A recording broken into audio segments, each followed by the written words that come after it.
At the rehearsal dinner the night before my granddaughter's wedding, my son leaned across the table and said, loud enough for the waiter to pause mid-pour, "Mom, we put you at the kids' table tomorrow." The main table's already full with Whitney's people, and honestly, you'd be more comfortable back there. I smiled. I said that was fine.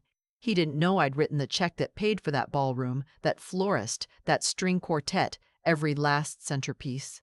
He didn't know the deed to his lake house in New Hampshire was still in my name. He didn't know that at 6:14 the next morning before the bride's hair appointment, I was going to call my attorney. My name is Pearl Whitcomb. I'm 71 years old. I taught high school chemistry in Wilmington, Delaware for 34 years. My husband Howard was a structural engineer. He drew bridges, real ones, the kind that still carry traffic over rivers in 3 states. He died of a heart attack in our kitchen 4 years ago, in March, with a piece of toast halfway to his mouth. I caught him before his head hit the tile. That's a detail I've never told anyone because what would be the point? Howard and I had one child, our son Marshall. He was 51 when his father died. He's a partner at a commercial real estate firm in Boston. His wife Whitney is a former pharmaceutical sales rep who became, after the children were born, what she called a homemaker, which mostly meant Pilates and a wine subscription. They have 2 children.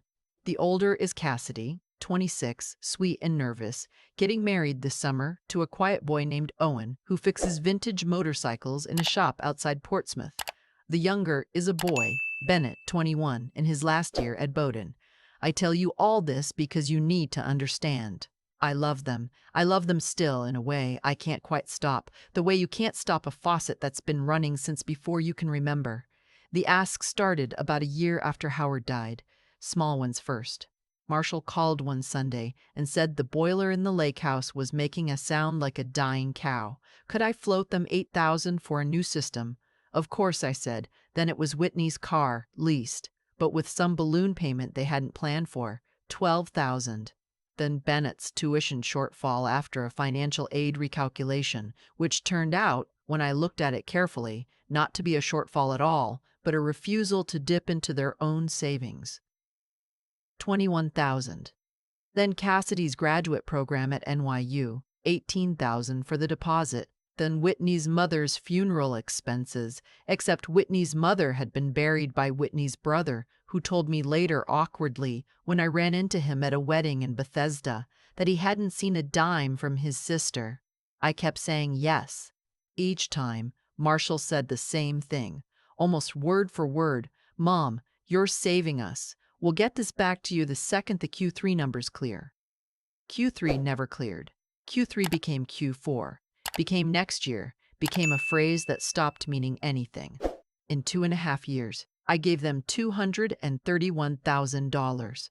I want you to sit with that number for a second, the way I sat with it on the bathroom floor of the Newport Marriott the night I finally pulled my statements. $231,000.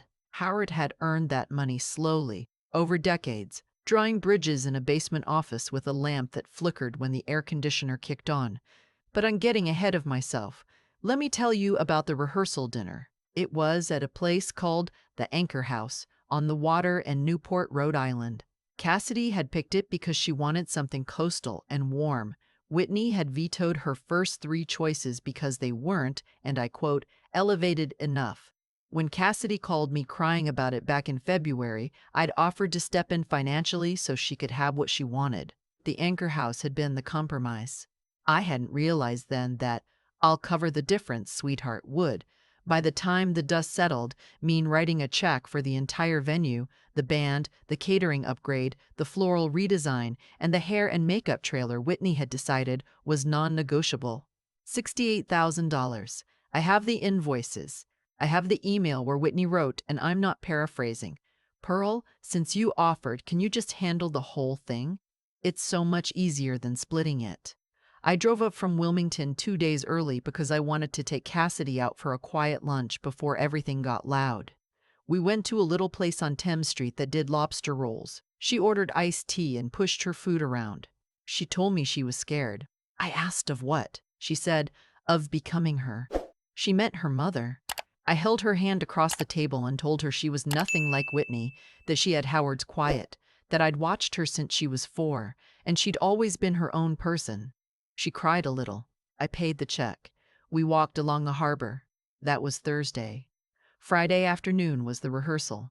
Whitney directed it like a Broadway producer, snapping at the wedding planner, rearranging the bridesmaids by height, pulling Cassidy aside 3 separate times to fix things about her posture.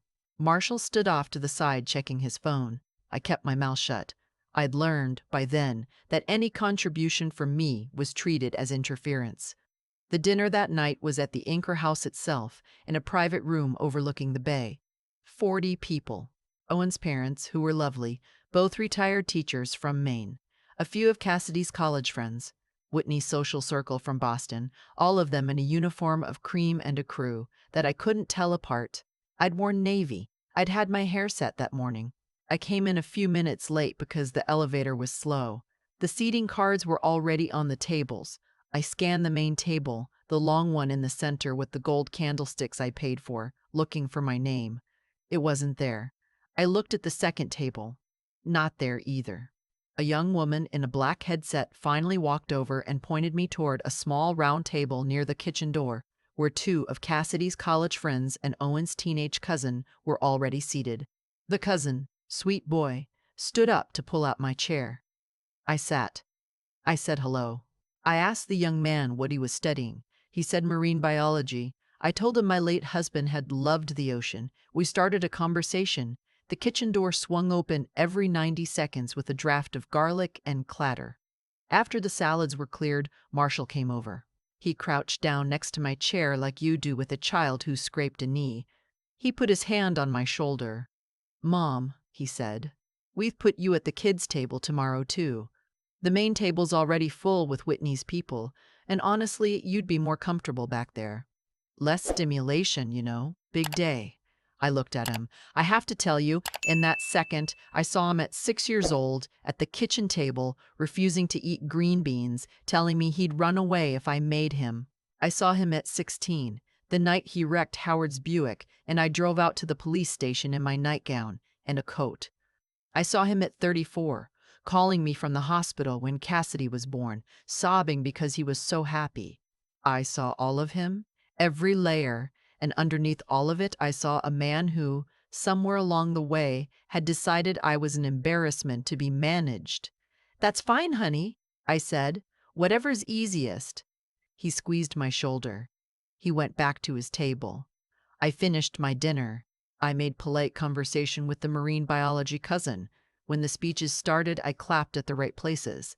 When Whitney gave her speech, all about how Cassidy had been her best friend since the day she was born, I clapped for that too, even though I had been the one who taught Cassidy to read because Whitney was always at Pilates. I went up to my hotel room at 9:47 p.m. I closed the door. I sat down on the edge of the bed in my navy dress, and I pulled the seating card I'd taken from the kids' table out of my purse. Pearl. Just Pearl. No last name. The other table had said Mr. and Mrs. Marshall Whitcomb.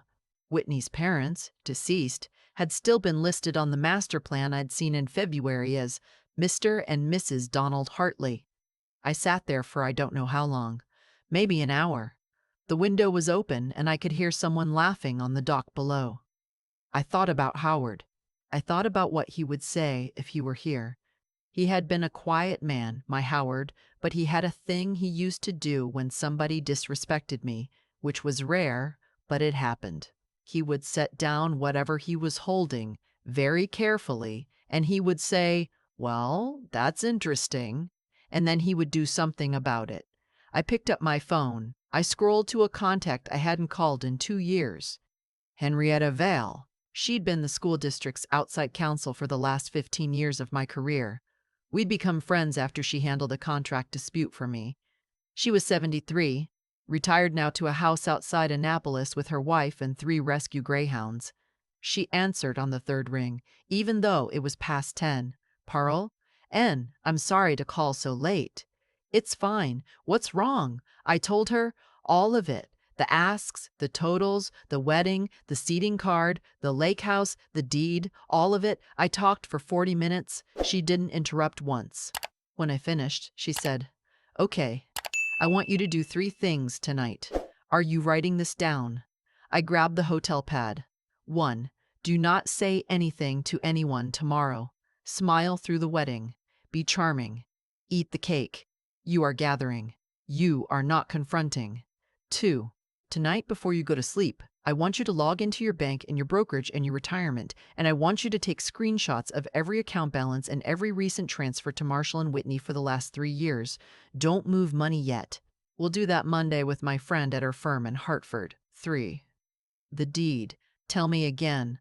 The lake house deed whose name is on it. Mine. They've been using it like it's theirs, but I never transferred it. Howard and I bought it in 1994. I never put it in their names. Marshall has been paying the property taxes for the last 12 years, but the deed is mine. She was quiet. Then she said, Pearl. That's not just leverage, that's a fortress. I took screenshots until 30 a.m. I copied every email Marshall had sent me with a money request into a folder. I copied every text from Whitney where she'd said the words, "We'll pay you back." There were 47 of them, 47 separate promises. I slept 3 hours. The wedding was at 4 the next afternoon. I want to tell you something about the wedding itself, because I think it matters. Cassidy was beautiful. She wore Howard's mother's pearls, which I had given her on her 16th birthday, and a dress she had picked out herself in the small shop in the West Village. She walked down the aisle on Marshall's arm. He cried. I watched him cry from the kids' table at the back of the room, where I'd been seated next to a different teenage cousin and a recently divorced uncle of Owen's, who turned out to be a very kind retired postal worker named Carl. Carl and I shared a laugh during the toasts. When the dancing started, I went up to Cassidy. She was at the edge of the dance floor holding her train up with one hand, her face pink from heat and joy. I hugged her. I told her she was the most beautiful thing I'd ever seen. I told her Howard would have been so proud. I told her that whatever happened, in any season of her life, she could come to me. She started to cry. I held her face in my hands and I said, Don't ruin your makeup, my love. Go dance with your husband. She laughed. She went. I left at 9:30. I told Marshall I had a headache. He nodded without looking up from his drink. I drove back to Wilmington Sunday morning. Monday at 9 a.m., I was in Henrietta's friend's office in a glass building in downtown Hartford. The friend's name was Rosalind Pierre-Louis. She was about 50, wore a charcoal suit, and had the kind of focus that made me sit up straighter just being near her. She read the documents I'd brought for 2 hours without saying a word. Henrietta sat next to her, occasionally tapping a page. When Rosalind looked up, she said, Mrs. Carr, Whitcomb, I have to ask you a few questions, and I need you to be honest with me even if the answers are uncomfortable. Did your son or daughter-in-law ever threaten you, coerce you, or imply consequences if you didn't transfer money? I thought. I said, not in those words. But I knew every time that if I said no, I'd see less of Cassidy and Bennett. She wrote that down. Did they ever, in writing, in any form, characterize these transfers as gifts? No. They always called them loans. Every single time. She wrote that down too. She closed the folder. Here is what we are going to do. By Wednesday, we will have established an irrevocable trust. Your home, your investment accounts, your retirement, your remaining cash, all transferred. You will be the trustee, with a successor trustee named who will not be your son. By Friday, we will have a new will. Your son receives a token bequest of $10,000 and Howard's tools, which I assume he wants. Cassidy and Bennett each receive trusts that mature in stages with conditions. The bulk of your estate, after those bequests, goes to 2 charities you've identified. In this case, the scholarship fund at your old high school and the bridge engineering program at Howard's alma mater. As for the lake house, that is a separate matter. The deed is in your name. They have no legal standing. We will send a notice via certified mail by next Wednesday that they have 90 days to vacate. I felt my throat close. I said, I can't take the lake house from him. Howard built the dock himself. Cassidy and Bennett spent every summer there. Rosalind looked at me. She didn't say anything for a moment. Then she said, Mrs. Whitcomb, I'm not telling you what to do. I'm telling you what your options are. You can keep the lake house in the trust and use it yourself. You can sell it. You can sell it. You can will it to Cassidy and Bennett directly, bypassing your son and his wife. What you cannot do, in my professional opinion, is continue to allow your son and daughter-in-law to live in and benefit from a property that they treat as theirs without ever having earned it or paid for it. That is not love. That is the structure that got you to this office. I sat with that, I said. Put it in the trust. Designate it for Cassidy and Bennett in equal shares when they turn 35. Rosalind nodded. She wrote it down. By Friday afternoon, everything was done. The first phone call from Marshall came on a Tuesday, 11 days after the wedding. I let it go to voicemail. Then a text. Mom, can you call me? Bank says my access to the joint money market is closed. Then another. Mom, please call. This is urgent. Then another. Then he called. Then he called. Then he called and he called again. By 6 p.m., I had 11 missed calls. I called Henrietta. She said, Pearl, take a breath. Call him back. Be calm. Don't apologize. Don't explain. You are simply informing him. I sat at my kitchen table with a cup of tea I didn't drink. I called. He picked up on the first ring. Mom, what is going on? The bank says everything is restructured. They won't tell me anything because I'm not on the accounts anymore. Are you okay? Is somebody pressuring you? Because if somebody is pressuring you, Marshall, I'm fine. You don't sound fine. This isn't like you.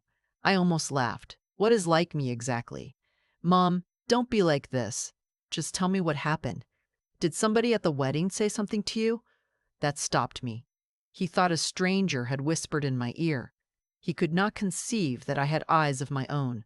Marshall, I have given you and Whitney $231,000 over the last 2.5 years. None of it has been repaid. At Cassidy's wedding, you put me at the kids' table. You called me less stimulation. I am not confused. I am not pressured. I am restructuring my finances so that what's left of my life and my husband's earnings is protected. There was a long silence. Then his voice changed. It got soft and slow, the way you talk to a horse you're trying to catch. Mom, I'm so sorry about the seating thing. That was Whitney. She does the table charts, and she didn't think about how it would feel. We all just thought you'd want to be somewhere quieter. I should have caught it. I should have moved you. It wasn't the table, Marshall. Mom, it wasn't the table. The table was just when I finally saw. He started to cry. I have to tell you, I didn't believe the crying, and that was the saddest part of all of it. I had known my son's crying for 51 years, and I no longer believed it. Mom, listen, whatever you think we did, we can fix it. Just don't do this.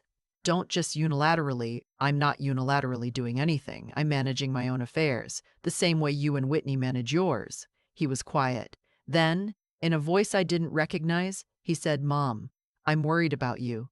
This kind of behavior, this paranoia, the sudden changes, you've been off since Dad died, and I should have said something sooner. I think we need to get you evaluated. There it was. I had read about this. Henrietta had warned me. But hearing it come out of my son's mouth was different from reading about it. Marshall, I said, I love you. I have loved you every day of your life. But if you pursue what I think you're about to pursue, I will defend myself with everything I have. I have a neuropsychological evaluation already scheduled for next Thursday. I have a letter from my internist of 20 years stating I am of sound mind. I have an attorney whose specialty is exactly this. Please don't do this. Mom, I love you. Goodbye. I hung up. I shook for an hour. He filed anyway. 2 weeks later, petition for emergency conservatorship, citing rapid cognitive decline, paranoid ideation, and evidence of undue influence by unknown third parties. Whitney signed an affidavit claiming I had wandered from a grocery store parking lot the previous summer, which had not happened. Marshall claimed I had given away irrational sums to my church, which I do not attend. Henrietta called me the morning the petition was served. Pearl, listen to me. They've made a mistake. They've made several mistakes. The biggest one is that the petition is now public record, which means I can subpoena their financials, which means I can put the whole story in front of a judge. What do you need from me? I need you to disappear for 2 weeks. Not literally. I need you off the grid, somewhere quiet, where they can't show up at your door with a doctor friend and try to pressure you into a voluntary evaluation. I'd like you to come stay with me and Diane in Annapolis. I packed a bag. I drove down that afternoon. The 2 weeks at Henrietta's house were the strangest peace I'd known in years.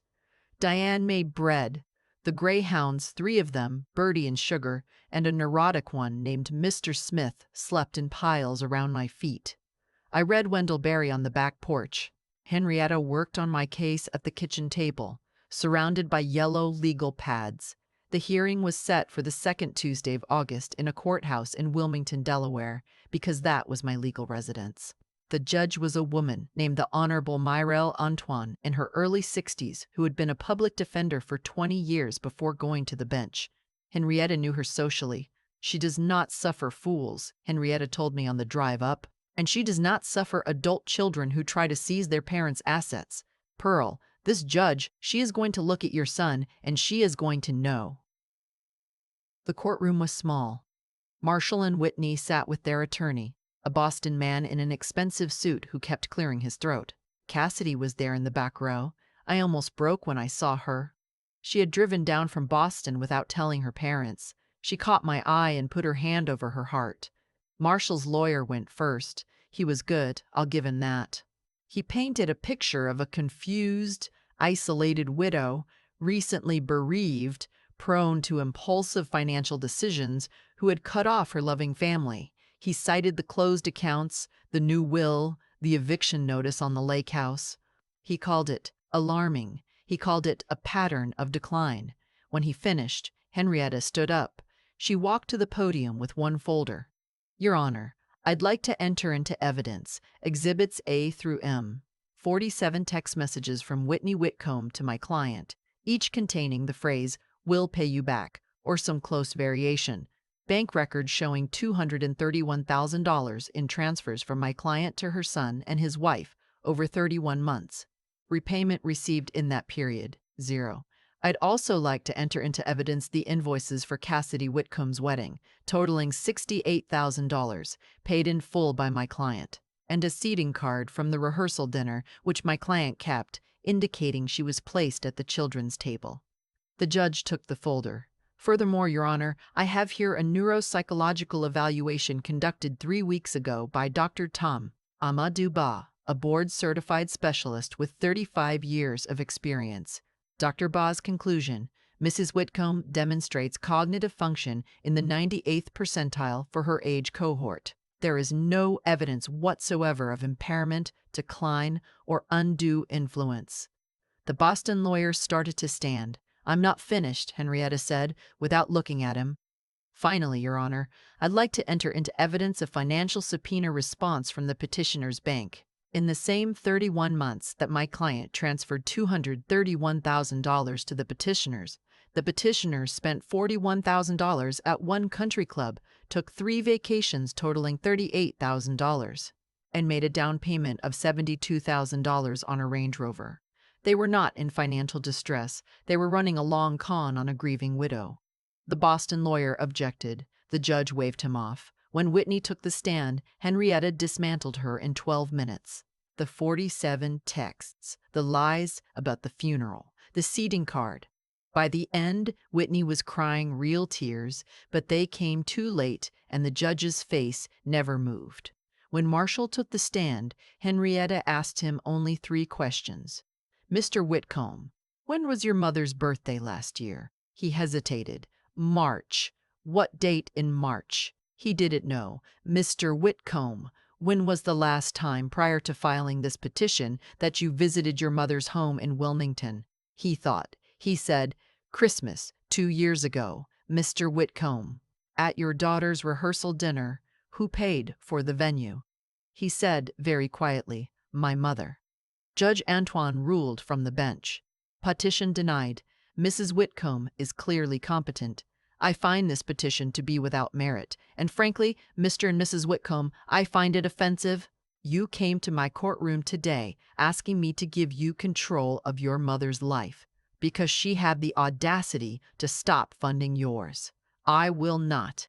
Furthermore, I am referring this matter to the Delaware Attorney General's Elder Financial Abuse Unit for review. They may or may not pursue it. That is their decision, not mine. But the record will show I made the referral. She brought down the gavel. I didn't cry. Cassidy cried in the back, big, silent, shaking sobs. Henrietta took my elbow and walked me out a side door. Marshall called my name once in the hallway. I didn't turn around. The story leaked, the way these things do. A reporter from the Boston Globe picked up on the case through public court filings. The headline ran on a Tuesday in September. Boston real estate partner loses bid to seize mother's estate after $231,000 in unrepaid loans. It made the regional news cycle for about 4 days. Marshall's firm placed him on administrative leave, then asked for his resignation in October. Whitney's name showed up on a Boston Society blog under a piece about the year's most spectacular self-inflicted social wounds.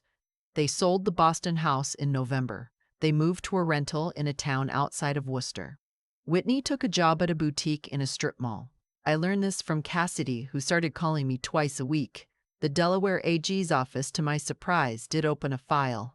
Nothing came of it criminally in the end, but the threat of it made Marshall's lawyer broker a settlement, a confession of judgment for $140,000, payable in monthly installments of $1,000 over the next 11 and a half years, a sentence in numbers. Every month for the rest of his working life, my son will write me a check. I haven't cashed any of them. They sit in a manila folder in my desk drawer. Maybe I'll cash them someday. Maybe I'll endorse them all to Cassidy when she has her first baby. I haven't decided. The lake house I kept. Henrietta thought I'd sell it, but I didn't. Cassidy and Owen go up there in the summer now, with my permission. I drive up most weekends in July. I sit on the dock Howard built, and I read and I watch the loons. I had the locks changed the week the deed transfer cleared, and I gave one set of new keys to Cassidy, and that was that. Marshall wrote me a letter in February. 8 pages, handwritten. He said he saw it now, all of it. The entitlement, the way Whitney had drawn him in, the way he'd let her, the way he'd outsourced his relationship with me to her for 15 years and stopped seeing me as a person. He said he wasn't asking for forgiveness. He said he was asking only that I know he knew. I read it twice. I put it in the drawer with the uncashed checks. I haven't written back yet. Maybe I will. Maybe I won't. I have the rest of my life to decide, and it turns out the rest of my life is mine. I took a trip to Scotland in October by myself. I'd always wanted to see the Hebrides. I rented a cottage on the Isle of Skye for 3 weeks. I walked 7 miles a day. I ate scones with butter the color of egg yolk. I cried twice, both times for Howard, neither time for Marshall. When I got back, I started teaching again, 2 mornings a week, free chemistry tutoring at a community center near my house in Wilmington. There's a girl there, a 10th grader named Imani, who reminds me of Cassidy, the same nervous brightness. She wants to be an environmental engineer. I'm going to help her get there. Bennett, my grandson, came to visit me in November. He drove down from Maine in a beat-up Subaru. He'd grown a beard. He sat at my kitchen table for 4 hours, and he asked me, hesitantly, if everything in the news stories was true. I told him it was. He cried. He apologized for things that were not his to apologize for. I told him I loved him. I told him he was always welcome at my table. I told him there was bread in the freezer if he wanted toast. He stayed 3 days, so that's the story, or most of it. The rest is just life now. I have my house. I have my health. I have my granddaughter and my grandson on my terms in their own right, separate from their parents. I have Henrietta in Annapolis. I have Imani's quadratic equations. I have Howard's bridges, which still stand. What did I learn? I learned that the love I'd been giving my son for 51 years had stopped being a gift somewhere along the way and had become a payment for access I shouldn't have had to buy. I learned that you can love someone and also hand them the bill for the damage they've done. I learned that the kindest thing you can do for an adult child who has lost their way is to let them feel the actual ground under their feet for the first time, even if that ground is harder than they're used to. Was I cruel? I don't think so, but I'll tell you what. If I was, I'd rather be cruel and standing than gentle and being walked over. I lived 67 years of being gentle. The last 4 have been the freest I've ever been. If you've made it this far, thank you for sitting with me. I want to ask you something before you go. If your child or your sister or your friend or anyone you've loved with your whole self asked you tonight to give them something you'd already given 100 times before, with no return and no thanks, would you say yes again? And if you would, why? Sit with it. There's no wrong answer. Only the one that's true for you. I'm Pearl. Thank you for listening. Take care of yourself. And please, please don't wait until the rehearsal dinner. I've been turning this over for a year now, and I think the part that hurts most is at what Marshall did at the rehearsal dinner. It's what I let happen for the 11 years before it. Every time I wrote a check without a repayment plan, every time I accepted Q3 as an answer, every time I told myself that being needed was the same thing as being loved, I was teaching my son that I would not draw a line. He learned exactly what I taught. That's the hardest sentence I've ever written, but it's true. Cause and effect doesn't care how good your intentions are. I think a lot now about the difference between kindness and weakness, because for most of my life I confused them. Kindness has a spine. Weakness is what kindness looks like after it's been hollowed out by fear, the fear of being abandoned, the fear of losing access to your own grandchildren, the fear of being the kind of mother people whisper about at the country club. I lived inside that fear for a long time. I didn't know I was living in it until the day I walked out. What I want to say to anyone listening, especially women my age, is this. You can love your child completely and still owe them honesty. In fact, the love isn't real until the honesty is in it.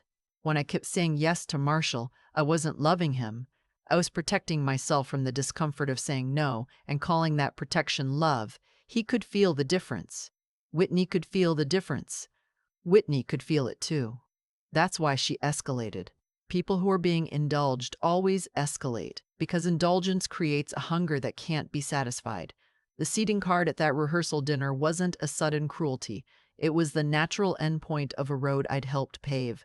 Strength, real strength, is quieter than I thought it would be. I always pictured it as something loud, a confrontation, a slam door, a final speech. It wasn't any of that. It was a phone call to Henrietta at 10 o'clock at night.